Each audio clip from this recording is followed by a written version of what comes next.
Hari ini ada satu laporan-laporan kepada kami, bahkan kami sudah mendengar langsung videonya, satu orang dengan pakaian Pemda berwarna coklat, pakaian dinas, berpidato mengatakan semua masjid-masjid selama COVID-19 wabah coronavirus ini tidak boleh ada kegiatan apapun di masjid. Dikunci itu masjid, pintu-pintunya digembok, begitu kata orang Medan. Loh, ada apa ini? Dan secara khusus saya ingin menghimbau Pak Bupati, insya Allah besok kami akan rapat Forkopimda, akan memutuskan untuk seluruh masyarakat Sulawesi Tengah mengikuti edaran-edaran yang sudah ada. Pertama, edaran dari Menteri Agama, khususnya menyambut Ramadan. Menyambut Ramadan, Pak Bupati tolong dibantu Pak. Tidak ada satupun kegiatan yang boleh dilakukan di masjid. Istilahnya, kasarnya, masjid harus terkunci. Jadi tolong Kapolres atau Babinsa atau apapun, masjid-masjid yang ada di desa itu harus dikunci. Tidak boleh ada kegiatan apapun di dalam masjid itu selama bulan suci Ramadan. Ini ada apa? Kok benci kali kalian sama masjid? Bawa-bawa lagi ada maklumat Kapolri, sesuai dengan peraturan yang ada, bahkan bawa-bawa fatwa MUI lagi. MUI tidak mengatakan wajib mengunci masjid. Tidak ada fatwa MUI masjid wajib digembok, nggak ada. Selama COVID-19 wabah ini, MUI tidak ada mengeluarkan fatwa masjid-masjid mesti digembok, nggak ada. Kegiatan keagamaan, apapun dalilnya ataupun alasannya tidak ada. Karena sudah ada edaran dari Menteri Agama, ada petunjuk pelaksanaan ibadah selama bulan suci Ramadan, ada maklumat Kapolri, ya, kemudian ada lagi maklumat fatwa dari Majelis Ulama Indonesia, semua sudah ada. Jadi kalau masih ada lagi yang mengatakan, oh ini rumah Tuhan, rumah Allah, kami harus, tidak ada. Apa lebih kurang lagi itu, Ka'bah, Masjid Haram, Masjid Nabawi itu sudah ditutup juga. Tidak ada fatwa MUI masjid wajib digembok, nggak ada. Selama COVID-19 wabah ini, MUI tidak ada mengeluarkan fatwa masjid-masjid mesti digembok, nggak ada. Jadi jangan memelintir fatwa Majelis Ulama Indonesia ente.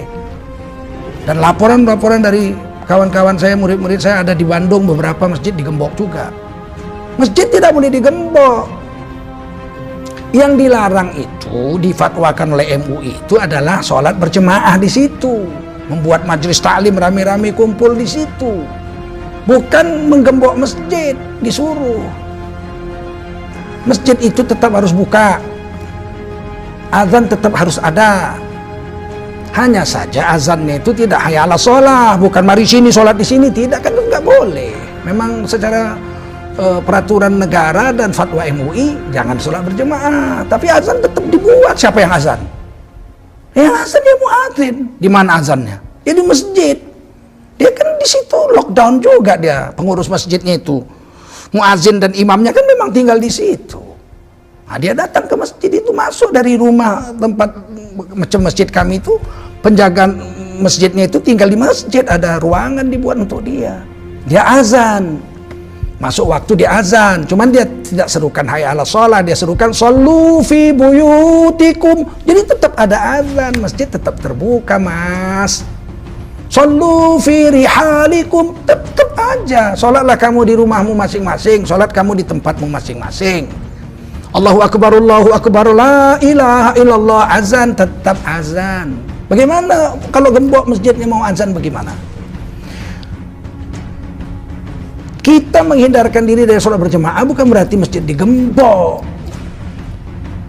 Mudah-mudahan ada kefahaman lah bagi kita ini. Jangan menafsir-nafsirkan fatwa Majelis Ulama Indonesia itu maunya kita sendiri. Anda bukan ahli tafsir fatwa. Anda bukan ulama.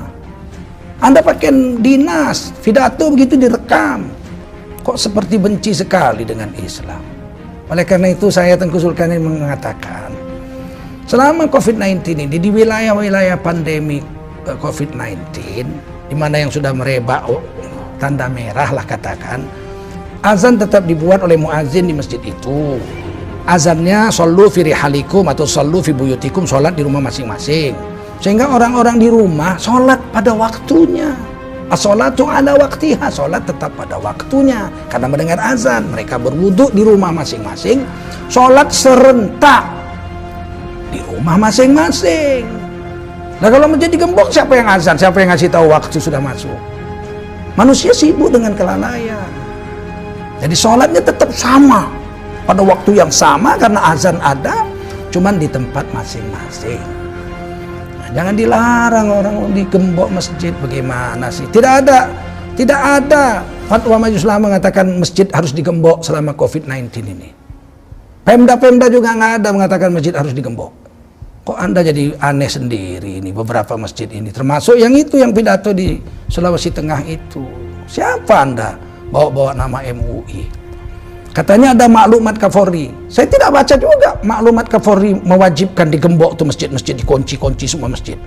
Saya pikir kalau Kapolri mengeluarkan maklumat ini, Kapolri sudah melanggar hak asasi manusia.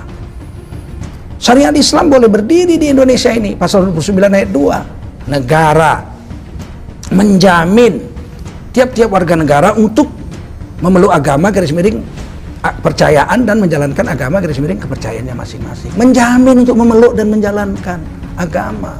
Masjid tetap azan, cuman azannya menurut syariat Islam, shallu fi rihalikum, shallu fi buyutikum, sholat di rumahmu masing-masing, sholat di tempatmu masing-masing. Maka semua yang mendengar azan berwudu dan mereka pun sholat di rumah masing-masing pada waktu yang bersamaan. Naik ke langitnya itu nurnya sama nurnya naik ke langit. Oleh karena itu kalau nggak tahu agama jangan berfatwa agama, belajar agama yang baik, jangan bikin rusak agama Islam ini. Negara tidak pernah menentang agama, sebab pasal 29 ayat 2, pasal 29 ayat 1 itu tidak memungkinkan untuk NKRI menentang agama. Pasal 29 ayat 1, negara berdasar ketuhanan yang Maha Esa. Negara ini berdasarkan ketuhanan yang Maha Esa. Pasal 29 ayat 29 ayat 2, negara menjamin tiap-tiap warga negara, termasuk seluruh orang Islam, seluruh orang Hindu, seluruh orang Kristen, seluruh orang Katolik, seluruh orang Buddha, seluruh orang Konghucu, untuk memeluk agama mereka masing-masing dan menjalankan ajaran agama mereka masing-masing. Di dalam Islam ketika terjadi bencana COVID-19 misalnya atau wabah, azan tetap dibuat di masjid, sholatnya di rumah masing-masing pada waktu yang bersamaan. Dan yang di masjid itu sholat adalah orang yang terisolasi di masjid itu, muazin dan imamnya saja. Termasuk sholat tarawih, tetap aja as-sholatu tarawihi yarhamukumullah, tetap diserukan dari masjid. Cuman yang tarawih adalah muazin dengan imamnya saja, yang lokalisir mereka saja. Sedangkan kita, sudah sholat tarawih, maka mereka sholat tarawih di rumah masing-masing. Mudah-mudahan manfaatlah apa yang saya jelaskan pada hari ini, dan saya bertanggung jawab dunia akhirat. Tidak ada sedikit pun kami para ustadz ini, para guru agama ini, para anggota Majelis Ulama Indonesia ini membenci negara Republik Indonesia. Enggak, kami rela mati untuk mempertahankan NKRI ini. Tapi agama kami nggak mau diacak-acak, sebab agama ini sempurna. Tidak pernah Islam menghalangi negara dan tidak pernah Islam menghalangi agama.